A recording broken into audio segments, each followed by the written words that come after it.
ونستعينه ونستغفره ونؤمن به ونتوكل عليه ونعوذ بالله من شرور أنفسنا وسيئات أعمالنا من يهده الله فلا مضل له ومن يضلل فلا هادي له وأشهد أن لا إله إلا الله وحده لا شريك له وأشهد أن محمدا عبده ورسوله يا أيها الذين آمنوا اتقوا الله حق تقاته ولا تموتن إلا وأنتم مسلمون يا أيها الناس اتقوا ربكم الذي خلقكم من نفس واحدة وخلق منها زوجها وبث منهما رجالا كثيرا ونساء واتقوا الله الذي تساءلون به والأرحام إن الله كان عليكم رقيبا يا أيها الذين آمنوا اتقوا الله وقولوا قولا سديدا يصلح لكم أعمالكم ويغفر لكم ذنوبكم ومن يطع الله ورسوله فقد فاز فوزا عظيما أما بعد فإن أصدق الحديث كتاب الله وخير الهدي هدي محمد صلى الله عليه وسلم وشر الأمور محدثاتها وكل محدثة بدعة وكل بدعة ضلالة وكل ضلالة في النار فأعوذ بالله السميع العليم من الشيطان الرجيم بسم الله الرحمن الرحيم ولله على الناس حج البيت من استطاع إليه سبيلا ومن كفر فإن الله غني عن العالمين. محترم حاضرین جمعہ، بزرگوں، نوجوان بھائیوں، قابل احترام خواتین اسلام، عزیز بچوں، خطبہ مسنونہ کے بعد سورہ آل عمران کی آیت نمبر 97 آپ کے سامنے تلاوت کی گئی. اس مناسبت سے کہ آج کے اس خطبہ جمعہ میں حج کی فضیلت کے حوالے سے گفتگو کی جائے گی. رب العالمین سے ہم دعا کرتے ہیں کہ اللہ رب العالمین حق بات کہنے، خود عمل کرنے اور آپ تک پہنچانے کی توفیق عطا فرما، آمین. آئیے سب سے پہلے ہم یہ سمجھ لیں کہ حج کا معنی کیا ہوتا ہے. حج عربی زبان کا ایک لفظ ہے. حج کا لغوی معنی القصد، ارادہ، قصد کرنا. اصطلاحی معنی شریعت کی اصطلاح میں مخصوص اعمال کو ادا کرنے کے لیے مخصوص وقت میں مخصوص حالت کے ساتھ خانہ کعبہ کا قصد کرنا، یہ حج کہلاتا ہے. حج یہ کب فرض ہوا؟ بہت سارے اختلافات ہیں. بعض لوگوں نے کہا حج سن 5 ہجری میں فرض ہوا، کچھ لوگوں نے کہا 6 ہجری میں فرض ہوا، کچھ لوگوں نے 9 کہا، کچھ لوگوں نے 10 کہا. راجح قول کے مطابق حج سن 9 ہجری میں فرض ہوا. حج کن لوگوں پر فرض ہے؟ حج ہر صاحب استطاعت پر فرض ہے. حج کے شرائط کیا ہیں؟ حج کے جہاں بہت سارے شرائط ہیں، چند شرائط تو یہ ہے کہ آدمی جو حج کرنا چاہتا ہے اس کا عقیدہ صحیح ہو، وہ مسلمان ہو. حج کرنے والا عاقل ہو، عقل مند ہو. پاگل پر حج فرض نہیں ہے. حج کرنے والا بالغ ہو. بچوں کے اوپر حج فرض نہیں ہے. البتہ بچے بھی حج کر سکتے ہیں، لیکن آگے چل کر اگر وہ صاحب استطاعت ہوتے ہیں تو دوبارہ ان کو حج کرنا ہوگا. پھر اسی طریقے سے حج کرنے والے کے لیے ضروری ہے کہ راستہ پرامن ہو، ماحول اچھا ہو. پھر اسی طرح حج کرنے کے لیے یہ چیز ضروری ہے کہ اگر عورت حج کرنا چاہتی ہے تو اس کے ساتھ محرم کا ہونا ضروری ہے. اکیلے عورت حج نہیں کر سکتی ہے. حج یہ اسلام کے بنیادی اہم ارکان میں سے ایک اہم رکن ہے، اور اس کی وضاحت خود پیارے نبی صلی اللہ علیہ وسلم نے بیان فرما دی تھی. دلیل عن ابن عمر رضی اللہ عنہما قال قال رسول اللہ صلی اللہ علیہ وسلم بني الإسلام على 5: شهادة أن لا إله إلا الله وأشهد أن محمدا عبده ورسوله وإقام الصلاة وإيتاء الزكاة والحج وصوم رمضان رواه البخاري في كتاب الإيمان ورواه مسلم في كتاب الإيمان. صحیح بخاری اور صحیح مسلم کی روایت ہے. مشہور صحابی رسول حضرت عبداللہ بن عمر رضی اللہ عنہما بیان فرماتے ہیں کہ پیارے نبی صلی اللہ علیہ وسلم نے ارشاد فرمایا بنی الاسلام علی خمس، اسلام کی بنیاد 5 چیزوں پر رکھی گئی ہے. اگر کوئی آدمی ان 5 چیزوں کو تسلیم کرتا ہے، اس کا اقرار کرتا ہے، دل سے قبول کرتا ہے تو وہ مسلمان مانا جائے گا. اگر 5 چیزوں میں سے 4 چیز کا اقرار کرتا ہے اور کسی ایک کا انکار کرتا ہے تب بھی وہ آدمی مسلمان نہیں ہے. اس لیے کہ اسلام کی بنیاد 5 چیزوں پر رکھی گئی ہے.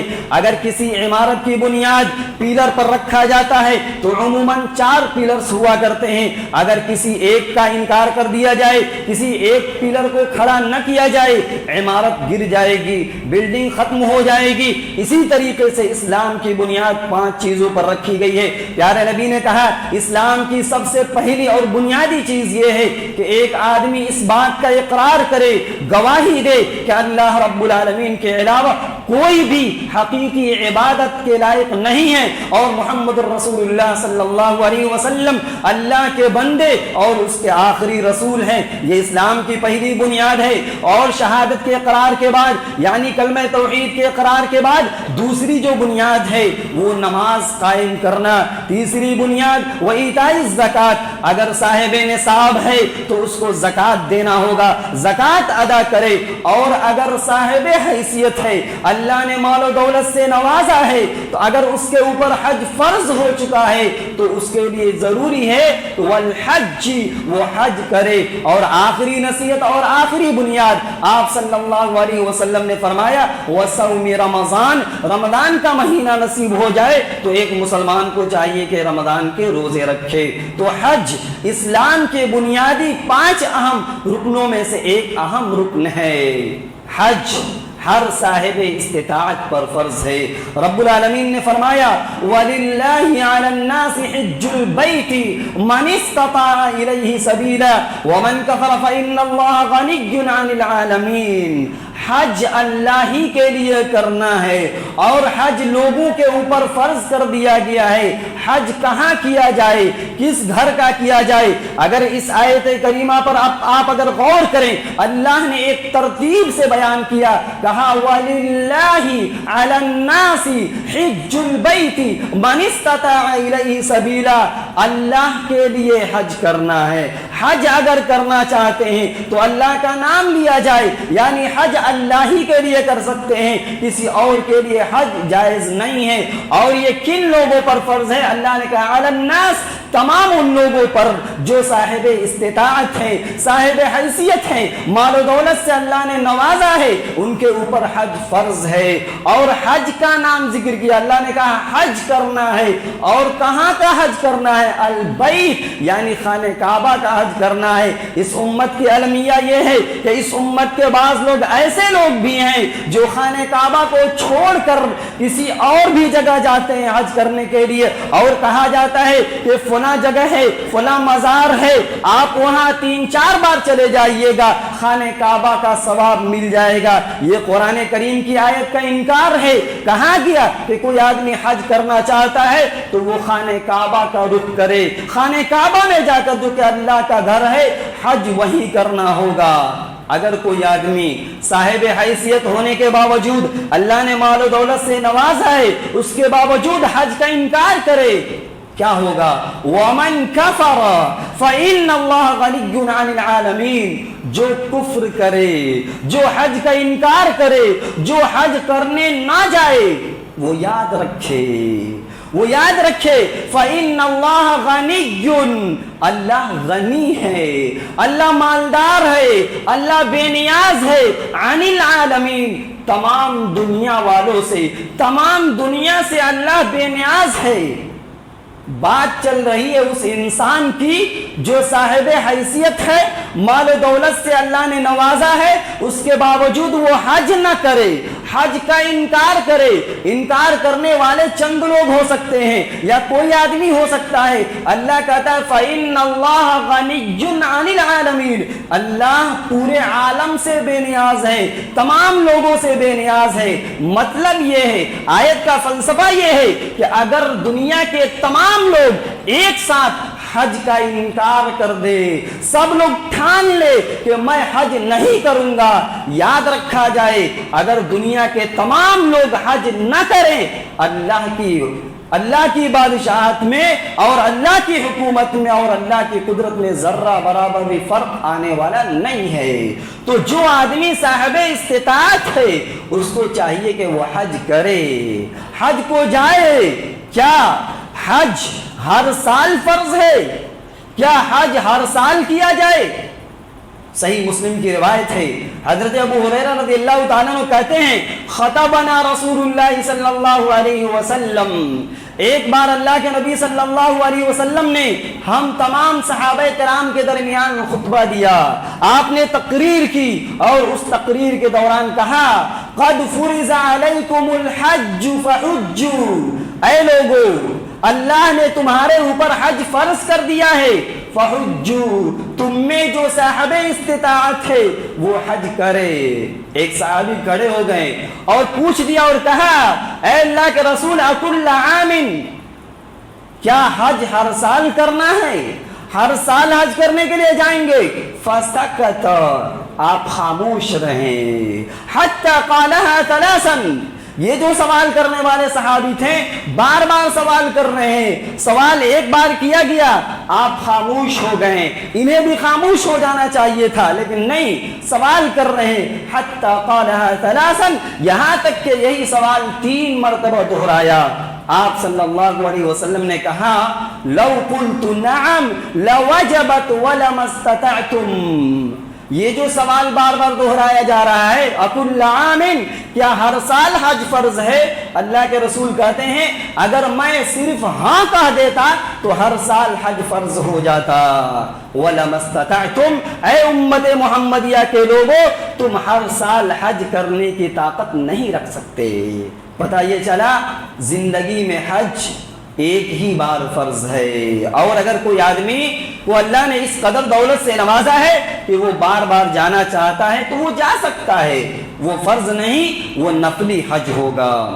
حج یہ اہم عبادت ہے، حج کی بڑی فضیلت ہے۔ پیارے نبی صلی اللہ علیہ وسلم نے ایک حدیث کے اندر کہا کہ حج گناہوں کو ڈھا دیتا ہے، گناہوں کو مٹا دیتا ہے، گناہوں کو ختم کر دیتا ہے۔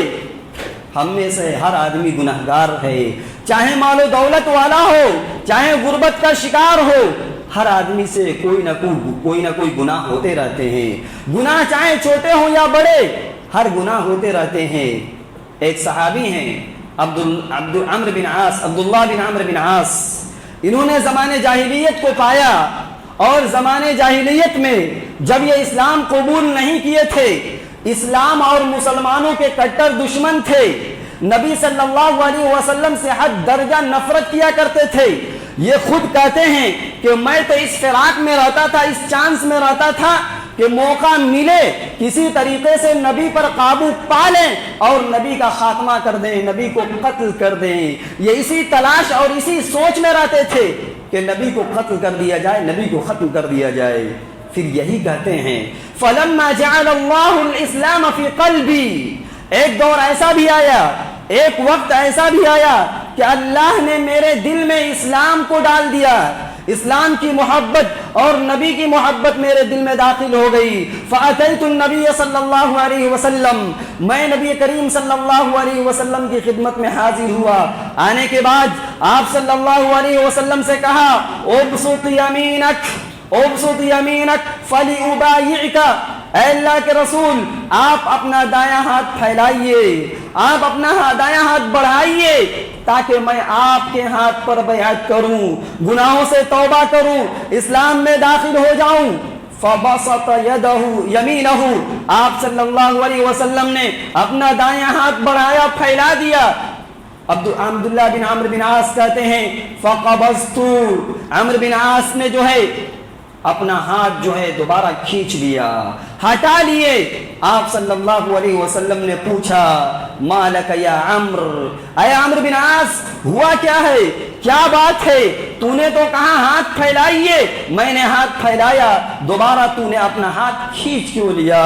کہا اے اللہ کے رسول اردت ان اشترط، میں اسلام قبول کرنے سے پہلے، آپ کے ہاتھ پر بیعت کرنے سے پہلے میں کچھ شرط لگانا چاہتا ہوں، کچھ کنڈیشن رکھنا چاہتا ہوں۔ آپ پوچھتے ہیں تشترط بماذا، کیا شرط لگانا چاہتے ہو، کہنا کیا چاہتے ہو؟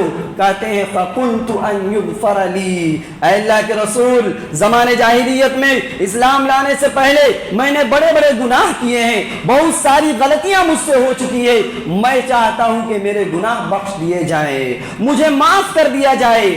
آپ صلی اللہ علیہ وسلم کہتے ہیں ان الاما علمت یا عمر، اے عمرو بن عاص کیا آپ کو پتا نہیں ہے، آپ نہیں جانتے ہیں ان الاسلام یہدم ما کان قبلہ، کہ اسلام زمانے جاہلیت میں اسلام لانے سے پہلے جو انسان غلطی کرتا ہے، گناہ کرتا ہے، اسلام میں داخل ہونے کے بعد، اسلام قبول کرنے کے بعد اسلام پچھلے تمام گناہوں کو ختم کر دیتا ہے، گرا دیتا ہے، ڈھا دیتا ہے، ختم کر دیتا ہے۔ حدیث کے جو الفاظ ہے ہدم یہدم کا معنی ہوتا ہے گرانا، ڈھا دینا۔ کہا کہ اسلام لانے کے بعد پچھلے گناہ ڈھا جاتے ہیں، ختم ہو جاتے ہیں۔ پھر کہا وَأَنَّ الْهِجْرَةَ تَهْدِمُ مَا كَانَ قَبْلَهَا، ٹھیک اسی طرح کوئی آدمی اسلام کی خاطر، دین کی خاطر، اللہ کے لیے اپنا وطن، اپنا گھر بار سب کچھ چھوڑ دیتا ہے، کسی دوسرے علاقے اور کسی دوسرے ملک میں چلا جاتا ہے، تو ہجرت کرنا، اسلام کے لیے وطن کو چھوڑ دینا، یہ بھی گناہوں کو ختم کر دیتا ہے۔ موضوع سے مناسبت رکھنے والا ٹکڑا آگے ہے، کہا گیا وَأَنَّ الْحَجَّ يَهْدِمُ مَا كَانَ قَبْلَهُ، ٹھیک اسی طریقے سے حج پچھلے تمام گناہوں کا خاتمہ کر دیتا ہے، پچھلے تمام گناہوں کو معاف کر دیتا ہے۔ پتہ یہ چلا حج کی فضیلت یہ ہے کہ جو آدمی حج کرتا ہے اس کے گناہ معاف ہو جاتے ہیں، اس کے گناہ ختم ہو جاتے ہیں۔ یاد رہے کہ کبیرہ گناہ توبہ سے معاف ہوتے ہیں، چھوٹے چھوٹے گناہ ویسے ہی معاف ہو جاتے ہیں۔ اسی طرح حج کرنے سے غریبی ختم ہو جاتی ہے، رزق میں برکت آ جاتی ہے۔ آج ہر آدمی پریشان ہے معاش کے سلسلے میں، رزق کے سلسلے میں، تجارت اور کاروبار کے سلسلے میں۔ کہا گیا کہ جو آدمی حج کرتا ہے، عمرہ کرتا ہے، اللہ اس کی زندگی سے غریبی کو مٹا دیتا ہے۔ عن عبد الله بن مسعود رضي الله عنه قال قال رسول الله صلى الله عليه وسلم تابعوا بين الحج والعمرة فإنهما ينفيان الفقر والذنوب كما ينفي الكير خبث الحديد والذهب والفضة وليس للحجة المبرور ثواب إلا الجنة، رواه الترمذي في أبواب الحج۔ سنن ترمذی کی صحیح حدیث ہے۔ حضرت عبداللہ بن مسعود رضی اللہ تعالیٰ عنہ کہتے ہیں کہ پیارے نبی صلی اللہ علیہ وسلم نے کہا تابعوا بین الحج والعمرہ، اے لوگو حج اور عمرہ کرتے رہو، حج کے بعد عمرہ اور عمرے کے بعد حج کیا کرو۔ اگر اللہ نے توفیق دی تو بار بار کرتے رہو، کبھی حج کبھی عمرہ، کبھی عمرہ کبھی حج کرو۔ کیوں؟ فَإِنَّهُمَا يَنْفِيَانِ الْفَقْرَ وَالذُّنُوبَ، اس لیے کہ حج اور عمرہ یہ دونوں ایسی عبادتیں ہیں کہ ان کی برکت سے غریبی ختم ہو جاتی ہے، غریبی چلی جاتی ہے، مٹ جاتی ہے، اور گناہ بھی ختم ہو جاتے ہیں۔ کیسے غریبی ختم ہوتی ہے، کیسے گناہ مٹتے ہیں؟ ٹھیک اسی طریقے سے جس طریقے سے لوہے کو جب بھٹی میں رکھا جاتا ہے تو لوہے کے اوپر جو زنگ ہوتے ہیں، جو گندگی ہوتی ہے، جلانے کے بعد لوہا صاف ہو جاتا ہے۔ سونے اور چاندی کو جب بھٹی میں رکھے جاتے ہیں تو وہ بھی گندگی صاف ہو جاتا ہے۔ ٹھیک اسی طرح انسان کے گناہ صاف ہو جاتے ہیں اور غریبی انسان کی زندگی سے ختم ہو جاتی ہے۔ اور آگے کہا گیا وَلَيْسَ لِلْحَجَّةِ الْمَبْرُورِ ثواب الا الجنہ، اور حج مبرور کا ثواب صرف اور صرف جنت ہے، حج مبرور کا بدلہ جنت ہے۔ سوال یہ ہے کہ حج مبرور ہے کیا؟ حج کے حوالے سے ایک بات آتی ہے کہ حج مبرور، حج مبرور کیا ہے؟ حافظ ابن حجر رحمۃ اللہ علیہ نے فتح الباری کے اندر لکھا ہے، کہتے ہیں کہ والحج المبرور لا ریاء فیہ ولا سمعہ ولم یخالطہ اسم۔ حج مبرور اس حج کو کہا جاتا ہے جس حج میں ریاکاری نہ ہو، دکھلاوا نہ ہو۔ جو آدمی حج کرنے کے لیے جاتا ہے وہ پرچار نہ کرے، وہ یہ نہ کہے کہ میں حج کرنے جا رہا ہوں، لوگوں کو سنائے نہیں، لوگوں کو دکھائے نہیں۔ وَلَمْ يُخَالَطْهُ اسْمٌ، اور حج کے بعد، حج کرنے کے بعد اس کی زندگی میں گناہ نہ آئے، معصیت نہ آئے، اور حج کے جو احکام ہیں تمام احکام کو پورا کیا جائے، اور حج کے بعد، واپسی کے بعد انسان کی زندگی بدل جائے۔ حج سے پہلے گناہگار تھا، گناہوں میں ملوث تھا، حرام کھاتا تھا، غیبت کیا کرتا تھا، چغل خوری کرتا تھا، دوسروں پر ظلم و زیادتی کیا کرتا تھا، لیکن حج کے بعد یہ تمام برائیاں اگر ختم ہے تو وہ حج مبرور ہے، یعنی حج مقبول ہے۔ اس کا حج مقبول ہو گیا، قبول ہو گیا، اور آنے کے بعد اس کی زندگی کے اندر تبدیلی ہے تو وہ حج مبرور ہے، یعنی حج مقبول ہے۔ حج کرنے والا جب حج کر کے واپس آتا ہے کیا فضیلت ہے، وہ کیسا انسان ہو جاتا ہے۔ عن نبی ہریرہ رضی اللہ عنہ قال سمعت رسول اللہ صلی اللہ علیہ وسلم یقول من حج للہ فلم يرفث ولم يفسق رجع كيوم ولدته امه رواہ البخاری فی کتاب الحج۔ صحیح بخاری کی حدیث ہے، حضرت ابو ہریرہ رضی اللہ تعالیٰ عنہ راوی یہ کہتے ہیں کہ میں نے رسول اللہ صلی اللہ علیہ وسلم کو فرماتے ہوئے سنا، من حج للہ، جو آدمی اللہ کے لیے حج کرے، حج اللہ ہی کے لیے کرنا ہے۔ اس میں بھی ریاکاری کی بات کی گئی ہے کہ جو آدمی حج کرے وہ اللہ کے لیے حج کرے، دوسروں کو دکھلانے کے لیے حج نہ کرے۔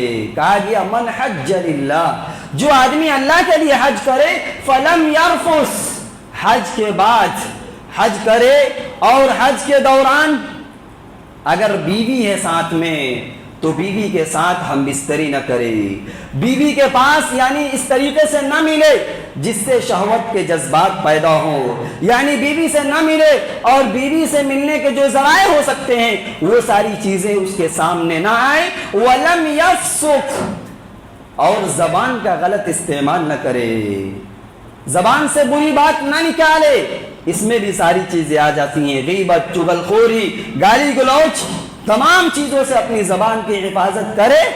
ایسا حاجی کیسا ہوتا ہے؟ رجع کیوم ولدته امه، وہ انسان ایسے واپس ہوتا ہے جیسا کہ آج ہی اس کی ماں نے جنم دی ہے، آج ہی اس انسان کی پیدائش ہوئی ہے۔ یہ مقام ہے ان حاجیوں کا یا ایسے حاجی کا جو اپنے گناہوں سے اپنی زندگی کو پاک رکھے، حج کے دوران بھی اور حج سے واپسی کے بعد بھی، تب جا کر وہ حج اس کے لیے مفید ہوگا، فائدہ مند ہوگا۔ حج کے ارکان میں سے ایک رکن حجر اسود کو بوسہ دینا بھی ہے۔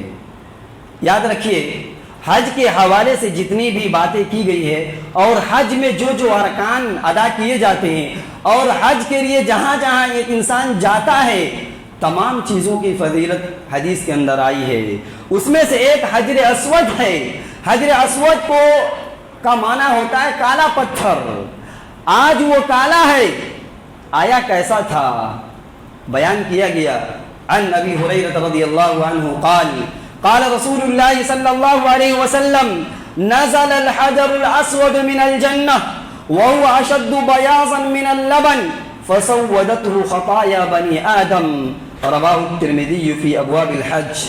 حضرت ابو ہریرہ رضی اللہ تعالیٰ عنہ کہتے ہیں کہ پیارے نبی صلی اللہ علیہ وسلم نے کہا نزل الحجر الاسود من الجنہ، حجر اسود کالا پتھر یہ جنت سے آیا ہوا پتھر ہے، یہ جنت سے اترا ہے، جنت سے نازل ہوا ہے۔ کیسا تھا؟ وَهُوَ أَشَدُّ بَيَاضًا مِّنَ اللَّبَنِ، جب آیا تھا جنت سے جب نازل ہوا تھا، اترا تھا، دودھ سے بھی زیادہ سفید تھا۔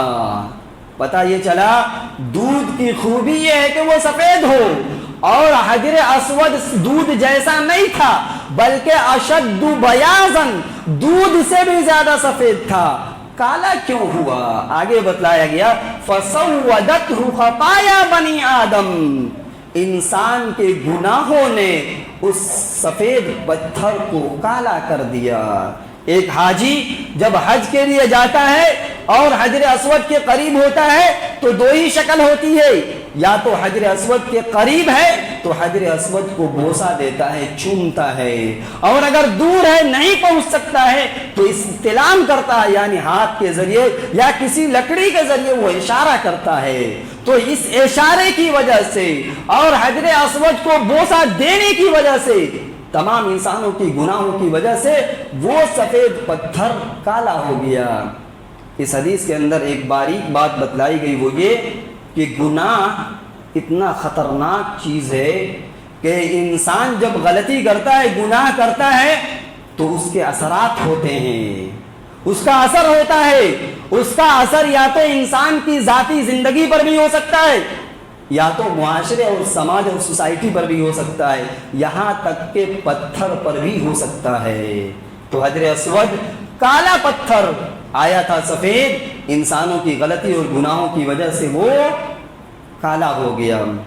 اسی طرح حج کے حوالے سے کوئی آدمی حج کا ارادہ کیے ہوا ہے، حج کے لیے نکلا ہوا ہے، لیکن راستے میں انتقال ہو گیا، راستے میں چلا گیا، دنیا کو چھوڑ کر چلا گیا۔ اسی لیے عموماً ہم اور آپ دیکھتے ہیں جو حجاج کرام ہوتے ہیں حج کرنے سے پہلے اپنے رشتہ داروں سے ملتے ہیں، ملاقات کرتے ہیں، پتہ نہیں یہ سفر سے آدمی واپس آئے گا یا نہیں آئے گا، یا دنیا کو چھوڑ کر چلا جائے گا، کسی کو پتہ نہیں۔ لیکن ایسی صورت میں ایک انسان کو مایوس نہیں ہونا چاہیے۔ ثواب یہ بتلایا گیا، عن نبی ہریرہ رضی اللہ عنہ قال قال رسول اللہ صلی اللہ علیہ وسلم من خرج حاجا فمات فكتب له اجر الحاج الى يوم القيامه ومن خرج معتمرا فمات كتب له اجر المعتمر الى يوم القيامه رواه الطبراني في المعجم الاوسط۔ صحیح حدیث ہے، اور علامہ البانی نے صحیح الترغیب و ترہیب میں اس حدیث کو نقل کیا۔ حضرت ابو ہریرہ کہتے ہیں کہ اللہ کے نبی صلی اللہ علیہ وسلم نے کہا، آپ نے ارشاد فرمایا من خرج حاجا، جو آدمی گھر سے نکلا حج کے ارادے سے، گھر کو چھوڑ چکا ہے، نکل چکا ہے، دوران سفر فمات، وہ انتقال کر گیا، مر گیا، اللہ کے رسول کہتے ہیں کتب له اجر الحاج الى یوم القیامہ، قیامت تک اس انسان کو ایک حاجی کا ثواب دیا جائے گا۔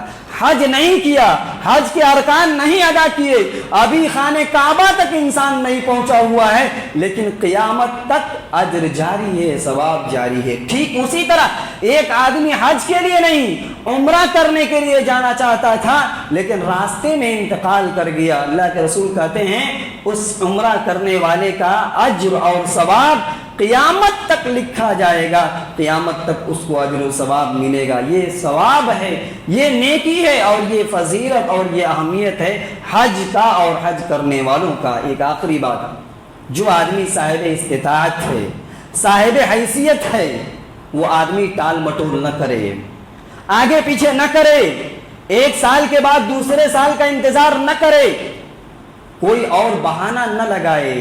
اگر سب کچھ ٹھیک ٹھاک ہے، صحت مند ہے، راستہ پرامن ہے، سواری کا انتظام ہے، سب کچھ ٹھیک ٹھاک ہے، آدمی کو چاہیے کہ وہ جلدی کرے۔ فاستبقوا الی الخیرات، مومنوں کو کہا گیا کہ اچھے کاموں میں جلدی کرو، پتہ نہیں حالات کیسے رہیں۔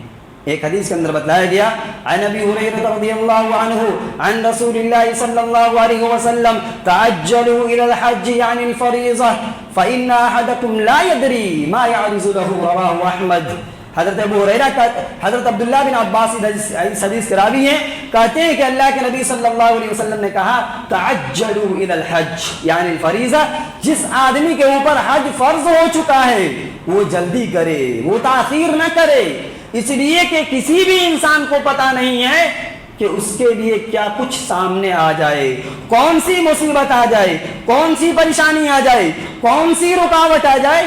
اس لیے اگر حج فرض ہے، آپ صاحب استطاعت ہیں تو حج کیجئے، ورنہ اگر تاخیر کی صورت میں اگر موت ہو جاتی ہے تو آپ کے لیے نقصان دہ ہوگا۔ کیا کیا پیش آ سکتا ہے؟ حضرت عبداللہ بن عباس رضی اللہ تعالیٰ عنہ حدیث کے راوی یہ کہتے ہیں کہ آپ نے فرمایا من اراد الحج، جو آدمی حج کی نیت رکھتا ہے، جس کا ارادہ ہے کہ وہ حج کرے گا، فلیتعجل، ارادے کو جلدی کرے، حج کے لیے جلدی چلا جائے۔ کیوں؟ فإنه قد يمرض المریض وتزل الضالة ويعرض الحاجة وتعرض الحاج۔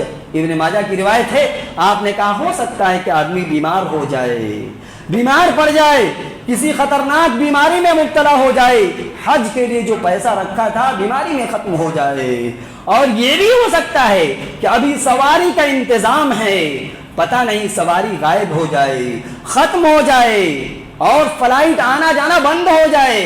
ہم اور آپ اچھی طرح جانتے ہیں کورونا وائرس اور لاک ڈاؤن کے ایام میں ہم نے اور آپ نے دیکھا ہے کہ فلائٹ بند کر دیے گئے تھے، حج اور عمرے پر پابندی لگا دی گئی تھی۔ حدیث کہہ رہی ہے کہ پتہ نہیں سواری کا انتظام ختم ہو جائے، اس لیے جلدی حج کیا جائے۔ وتعرض الحاجہ، یہ بھی ہو سکتا ہے کہ کوئی ضرورت پیش آ جائے، سارے پیسے ادھر ادھر چلے جائیں، اس لیے شریعت نے اس بات کی تاکید حکم دی ہے کہ حج جیسے ہی فرض ہو چکا، سارے شرائط پائے جا رہے ہیں، کوئی چیز کی دقت نہیں ہے، تو ایک مسلمان کو چاہیے کہ جلدی کرے۔ حج کرنے والوں کو کن کن چیزوں کے سلسلے میں پرہیز کرنا چاہیے، اگلے خطبے میں ہم گفتگو کریں گے۔ رب العالمین سے ہم دعا کرتے ہیں کہ اللہ رب العالمین ہمیں حج کی اہمیت اور فضیلت اور اس کے مقام اور مرتبے کو سمجھنے کی توفیق نصیب فرما۔ رب العالمین ہم میں جو صاحب حیثیت ہیں، اللہ رب العالمین انہیں حج کرنے کے سلسلے میں جلدی کرنے کی توفیق نصیب فرما۔ رب العالمین جو صاحب حیثیت نہیں ہیں، اللہ تعالیٰ ان کے لیے بھی حج کے مواقع اور حج کے وسائل کی فراہمی عطا فرما دے۔ ٹھیک اسی طریقے سے اللہ رب العالمین ہم میں سے تمام لوگوں کو اس بات کی توفیق دے کہ اتوار کے درس میں ہم تمام لوگ شریک ہوں اور قرآن و سنت کی باتیں سنیں اور عملی زندگی میں اس کو نافذ کریں۔ آمین۔ اللہم ارنا الحق حقا وارزقنا اتباعه وارنا الباطل باطلا وارزقنا اجتنابه ربنا آتنا في الدنيا حسنة وفي الآخرة حسنة وقنا عذاب النار وآخر دعوانا الحمد لله رب العالمين۔